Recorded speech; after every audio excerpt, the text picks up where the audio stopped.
What's going on, everyone? So, up until yesterday, the Lakers have relied so heavily on LeBron James. It's been ridiculous. For a guy that is in year 21, about to be age 39, he has been remarkable. It's ridiculous how good LeBron James still is. I mean, unprecedented. And I have said this 100 times. I will say it 100 more times. Enjoy this while you have it. We are seeing literal unprecedented athleticism, just guy-defy logic and father time and all of it. I mean, enjoy it while you can, because LeBron's not going to be here forever.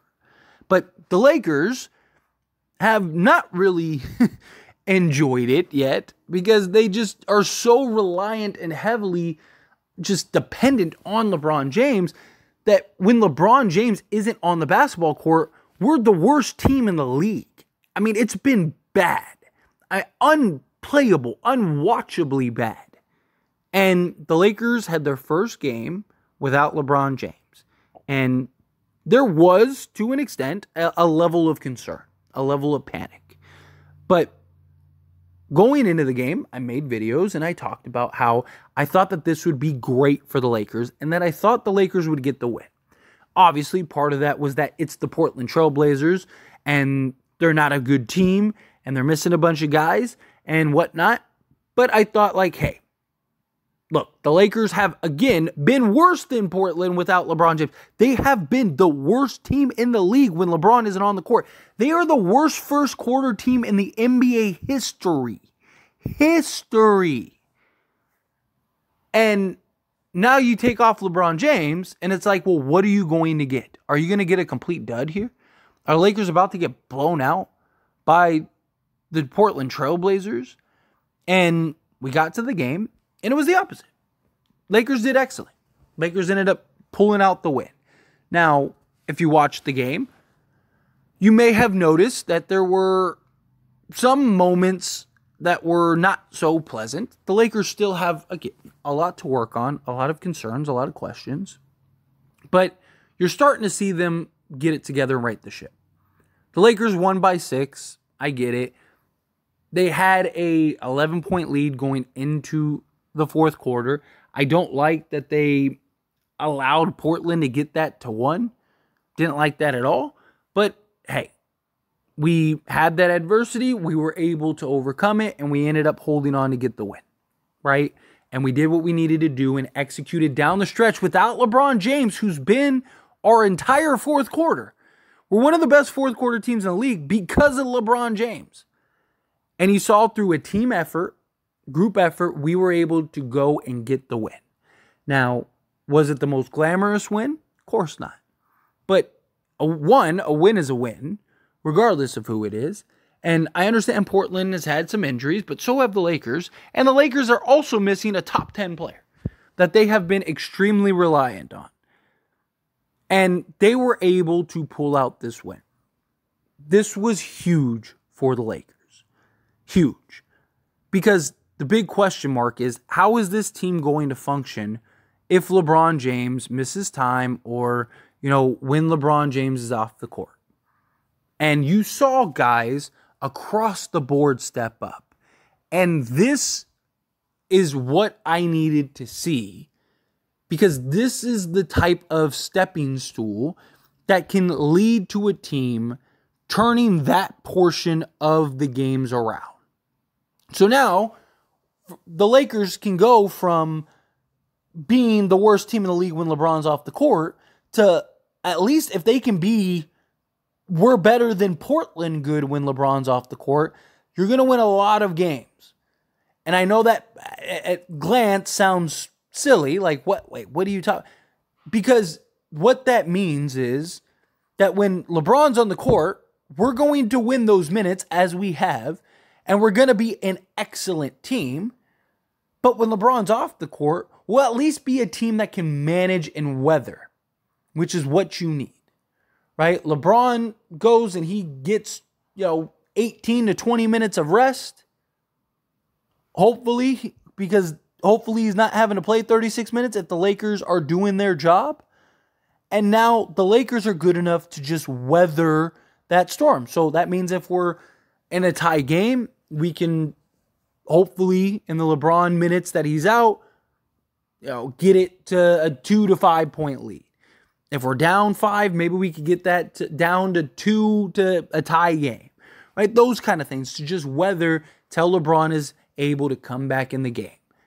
And then when we play, if LeBron misses another game, which he inevitably will, then you can beat the teams that aren't, the Celtics and stuff like that. Like, I don't think the Lakers necessarily I think they can, because, again, these are still professional basketball players. And the Lakers are very good. It's why the Lakers put this team together. This was a team that was supposed to be able to win games and weather the storm without LeBron James. And so far, up until this Blazer game, they didn't look like a team that was capable of that. But now you saw them actually be that team. Anthony Davis was fantastic. 30 points, 13 rebounds, 6 assists, 3 blocks. And, if you look at the box score, you might think like, oh, man, Anthony Davis had himself a game. But if you actually watch the game, he had himself a game. Not only did he fill up the stat sheet, but he also controlled that game in a lot of ways and was being a facilitator and being a focal point and being the guy we needed him to be and what he's supposed to be when LeBron isn't in the game. So my hope is that now when LeBron is not in the game, that is a way that we will approach it. So when LeBron goes to the bench and gets his rest, we can run AD like we did in this Portland game.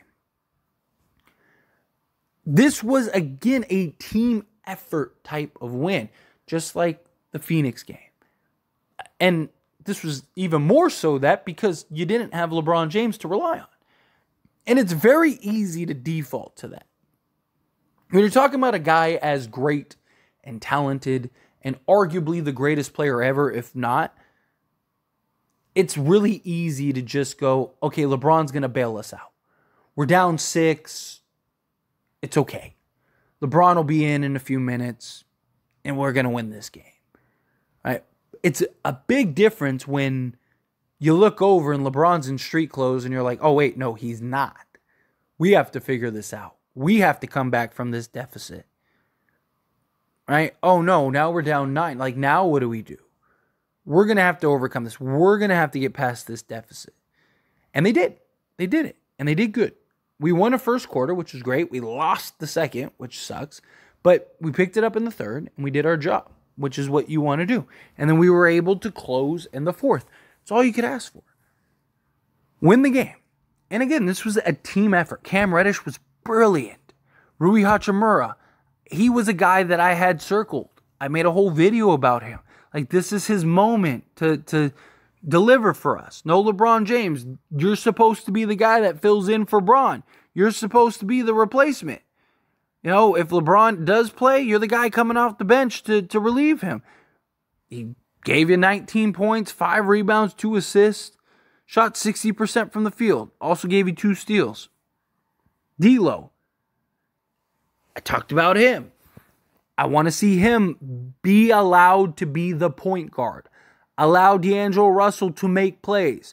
Put the ball in his hands and trust your point guard to make point guard decisions.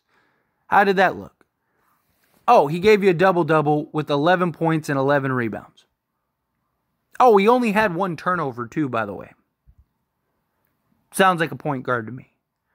Sounds like a guy that can run and control an orchestrated team. Oh, and on top of that, he put an absolute masterclass of playmaking. I mean, wheeling and dealing out there. Getting guys set up, getting guys looks. That's what happens when you put the ball in your point guard's hands and you trust your point guard to make those plays. Guys stepped up across the board. Reeves shot 50% from the field, 6 of 12, 2 of 4 from 3. Gave you a little bit of everything. This was a team effort, a team win that was desperately needed. And I do believe will be a game that, once again, I think we'll be able to, just like how the Suns game, I think, is the game that we can point to I mean, we'll see. Time will tell. But I think that that'll be the game that we can point to and go, okay, that was the turning point. I think that this is another game that you can point to and do a very similar thing. And the sense of, oh, wow, now all of a sudden we are good when LeBron is off the court. Because now you have forced the Lakers to have to be reliable without reliant on LeBron. That makes sense. And we saw that. And so I'm hoping that this is the beginning in which now that will translate and they don't have to be so LeBron reliant. But we'll see. Time will tell. Anyway, as always, this is a discussion, so I pass the question on you. Let me know your thoughts and opinions down in the comments below. What do you think? How do you feel? Do you think, like, yeah, I agree with you wholeheartedly. Like, this was huge. This was huge for the team and the momentum of this team and just the confidence of this team. That now they don't have to be so reliant on LeBron James. Do you think, no, it won't matter? They'll still be that, which is always a real possibility, right? I mean, again, LeBron's back. It's really easy to default into, oh, don't worry, LeBron's here. But anyway, as always, this is a discussion, so I pass the question on you. Let me know your thoughts and opinions down in the comments below. How do you feel? What are your thoughts? Let me know. That being said, if you haven't liked this video, hit that like button. Helps me out a lot. Lets me enjoy these types of videos, and I truly appreciate it. If not subscribed to the channel, hit that subscribe button. Turn on the bell notifications. I will see you all in the next one. Thank you.